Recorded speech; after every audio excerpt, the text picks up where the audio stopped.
Shalom, bapak-bapak, ibu-ibu, saudara-saudara yang diberkati dan dikasihi Tuhan.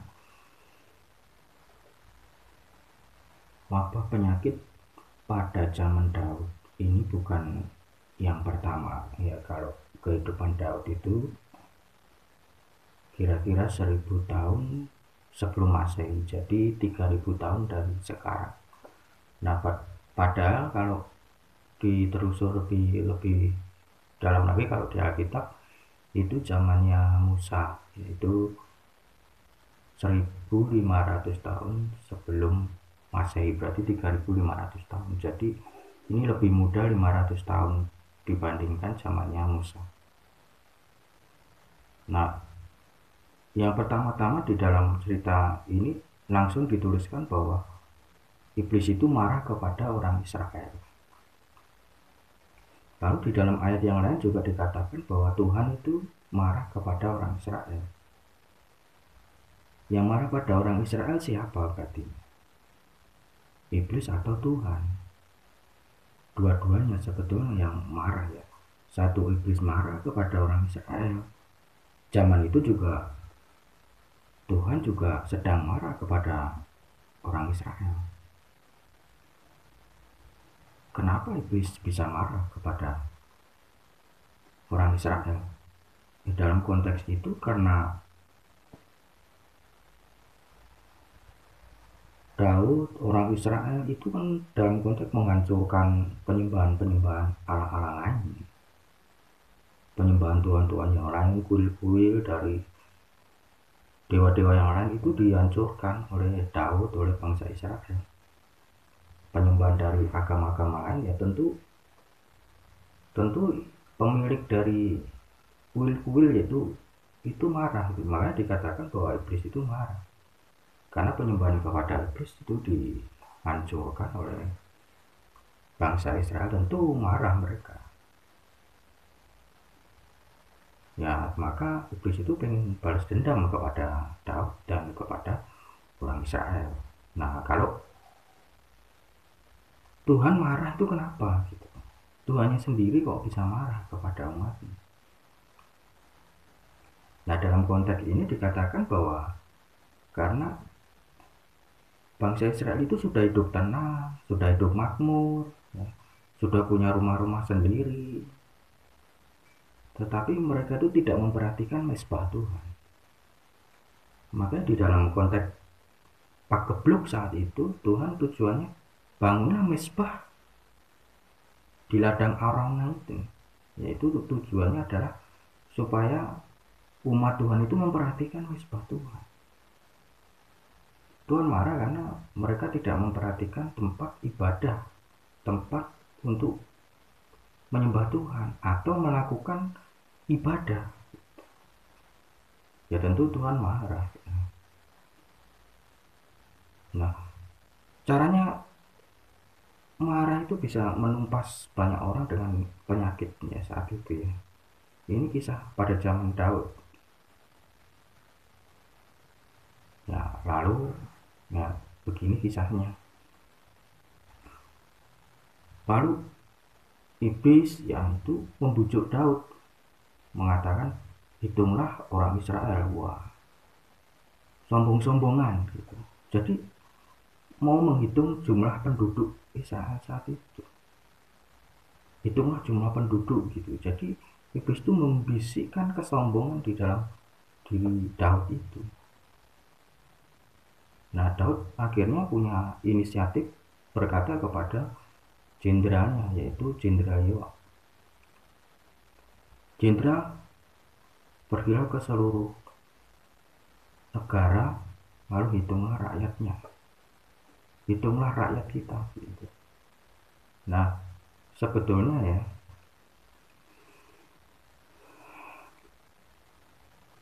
kenapa ini jadi masalah begitu? Cuma masalah menghitung jumlah penduduk, jumlah rakyat itu bisa jadi malapetaka, bisa jadi wabah penyakit gitu. Yaitu adalah sebuah kesombongan terselubung ya, karena menghitung jumlah penduduk ya. Karena pada zaman itu ya, yang yang disebut sebagai negara besar itu adalah, atau raja besar itu adalah yang memiliki rakyat yang banyak, yang makin banyak rakyatnya itu adalah keagungan seorang raja.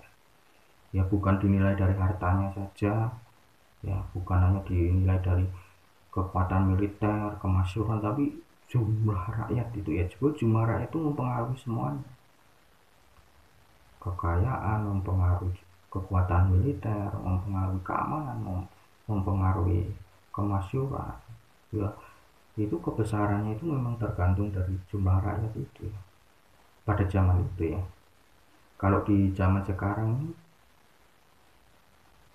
sudah enggak mungkin ya, ya karena kalau negara besar itu, kalau dilihat dari jumlah penduduk itu, kalau di dunia ini misalnya China itu 1.400.000.000 orang, atau India itu sama, cuma beda berapa juta, itu 1.400.000.000. Baru Amerika 300 juta sekian, berapa ya sekarang tahun ini. Indonesia ya 270 sekian juta ya, jumlah penduduk. Ini negara besar ya. Malaysia ada berapa, 32 juta ya. Kalau ada negara-negara juga 500.000 seperti Brunei dan lain-lain ya. Kebesaran itu adalah jumlah dari rakyat itu. Jadi ketika Daud ngitung rakyat itu, ada kesombongan terselubung di dalam dirinya. Wah, rakyat saya banyak, paling banyak gitu. Akhirnya jenderal Yoab keliling Israel, dia hitung orang laki-lakinya ada 1.000.000 sekian. Lalu dia ngomong pada Daud, Daud, jumlah orang Israel ada sekian, 1.000.000 sekian sekian sekian gitu. Nah, Daud sadar setelah dia menerima laporan itu, sadar, wah ini dosa, ini kesombongan terselubung. Nah, kalau orang sombong itu kan Tuhan tidak suka. Lalu Tuhan berkata kepada nabi yang saat itu, ada nabi namanya Nabi Gad. Nabi Gad datangin Daud. Tuhan ngomong kepada Nabi Gad supaya Nabi Gad mendatangi Daud. Ya langsung ngomong, Daud, karena kau sombong, ada 3 hal kuperhadapkan kepada kamu, pilihlah satu. Pilihan nomor 1 itu kelaparan 3 tahun. Mau nggak kamu mengalami kelaparan 3 tahun seluruh negara? Atau yang kedua, kamu itu mengalami ya perang 3 bulan, atau penyakit. Ya penyakit itu 3 hal. Lalu Daud berkata, ya udah, sakit aja 3 hari. Lalu yang meninggal 70.000 sekian orang. Pikir Daud, kalau jatuh ke tangan manusia perang, wah bisa lebih parah. Kalau manusia kejam. Akhirnya dia milih wabah penyakit saja. Nah, setelah selesai wabah ya, Tuhan memerintahkan bangun Mizpah ya di ladang Arona. Ya, disitulah Daud membuat Mezbah itu. Di situ ya dengan harga tulisannya 50 sikal perak ya. Dia bayar 50 sikal perak, dia lebih jadi 600 sikal perak, ya 7 kali lipat. Jadi tempat itu jadi cikal bakal berdirinya Bait Suci ya.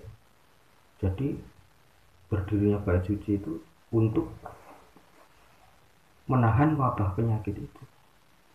Tempat ibadah itu untuk menahan supaya penyakitnya itu jangan bertambah banyak, jangan bertambah luas.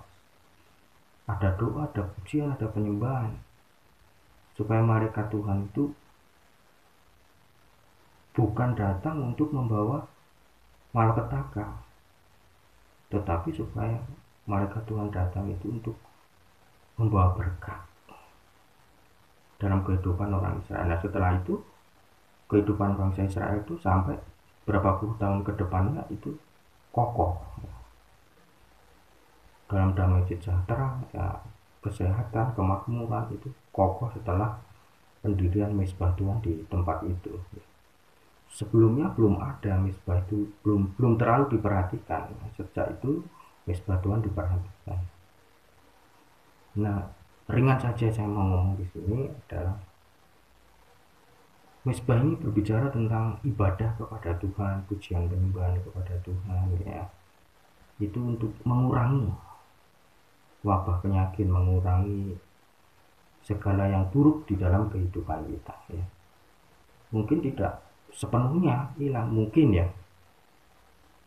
Ada yang bilang, wah saya sudah ibadah, orang ibadah itu udah, wah nggak punya penderitaan masalah apa sih, ngurangin gitu.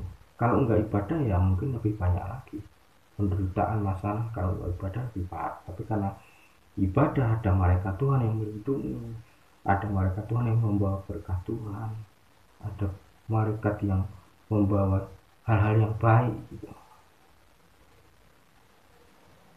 Ya intinya saya mau mengingatkan tentang pujian penyembahan kepada Tuhan, bergaul kepada Tuhan dalam kisah ini, ya. Sampai kapan ya wabah ini? Tentu wabah ini yang zaman ini bukan karena kita menuduh, oh ini adalah ulah seorang pemimpin, bukan ya, karena ini global, bukan satu negara, mendunia, ya. Jadi ini alam, ya. Ya kita berdoa bergaul dengan Tuhan, ya, tidak menjanjikan apapun, tetapi dengan ibadah kepada Tuhan itu mengurangi segala yang buruk-buruk di dalam kehidupan kita, yang mencegah, menghalangi, ya, mengurangi wabah itu, ya. Sekian, Tuhan memberkati, semoga sukses selalu, ya. Saya berdoa untuk setiap penonton ini. Tuhan, kami berdoa berikan kesembuhan untuk yang sakit, Tuhan. Di dalam nama Yesus kami mengikat segala kuasa kegelapan. Di dalam nama Tuhan Yesus berdoa untuk setiap kesembuhan. Kita berdoa untuk setiap yang sakit, Tuhan. Tuhan memberikan kesembuhan atas setiap umat-Mu, Tuhan. Berikan kesehatan, badan yang sehat. Tuhan berikan kebahagiaan selalu, Tuhan. Terima kasih Tuhan, hal yang indah turun atas setiap umat-Mu. Di dalam nama Tuhan Yesus Kristus kami berdoa. Amin.